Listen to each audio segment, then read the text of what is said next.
ಹಕ್ಕಿಯಂತೆ ಬಾನಂಗಳದಲ್ಲಿ ಹಾರಾಡುವ ಆಸೆ. ವಾ ವಾ ವಾ ವಾ ಮುಂದಕ್ಕೆ ಹೇಳೋ. ಹಕ್ಕಿಯಂತೆ ಬಾನಂಗಳದಲ್ಲಿ ಹಾರಾಡುವ ಆಸೆ. ರೀ ಆದ್ರೆ ಭೂಮಿ ಮೇಲೆ ಕಾಲಿಟ್ಟಾಗ ಕೊತ್ತಂಬರಿ ಸೊಪ್ಪು ತಗೊಂಡ್ ಬನ್ರಿ. ರೀ ಕಂಪ್ಲೀಟ್ಗೂ ಫಿನಿಶ್ಗೂ ಏನ್ ವ್ಯತ್ಯಾಸ ರೀ? ಏನಿಲ್ಲ ಕಣೆ, ನಾನು ನಿನಗೆ ಸಿಕ್ತೆ ನಿನ್ನ ಜೀವನ ಕಂಪ್ಲೀಟ್ ಆಯ್ತು, ನೀನು ನನಗೆ ಸಿಕ್ತೆ ನನ್ನ ಜೀವನ ಫಿನಿಶ್ ಆಯ್ತು.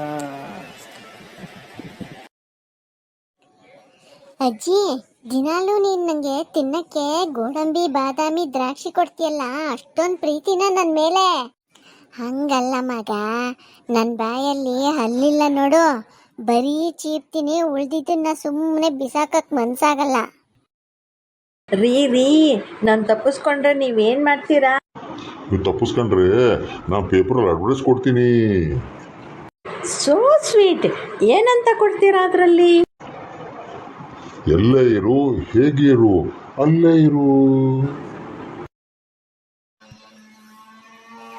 ಅಣ್ಣ, ನಮ್ಮನೆಗೆ 4-5 ಜನ ನೆಂಟರು ಬಂದಿದ್ದಾರೆ, ಹಾಸಿಗೆ ಇದ್ರೆ ಕೊಡಿ.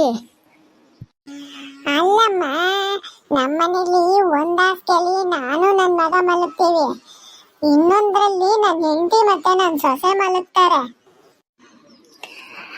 ಅಲ್ಲಣ್ಣ, ಮಲಗ್ತೀರಾ, ನೆಟ್ಗಾದ್ರೂ ಮಲ್ಕೊಬೇಕು ತಾನೇ, ಸರಿಯಾಗಿ ಮಲ್ಕೊಳ್ರಿ, ಅದು ಗೊತ್ತಾಗಲ್ವಾ? ನಮಸ್ಕಾರ ಬುದ್ಧಿ, ವ್ಯವಸಾಯ ಮಂತ್ರಿಗಳಿಗೆ ನಮಸ್ಕಾರ. ಅಲ್ಲ ಕಣ್ಲ, ಏನು ಓದಿಲ್ಲ ಬರ್ದಿಲ್ಲ, ನಿಂಗೆ ಗೊತ್ತಾಯ್ತು ನಾನೇ ವ್ಯವಸಾಯ ಮಂತ್ರಿ ಅಂತ? ಅಯ್ಯೋ ಬಿಡಿ ಬುದ್ಧಿ, ಅದ್ಯಾವ ಮಹಾವಿಷಯ. ನೀವು ಯಾವಾಗ ಗೋಧಿ ಬೆಳೆನ ಕಬ್ಬಿನ ಬೆಳೆ ಚೆನ್ನಾಗಿ ಬೆಳೆದಿದೆ ಅಂದ್ರೋ ಆಗ್ಲೇ ಗೊತ್ತಾಯ್ತು.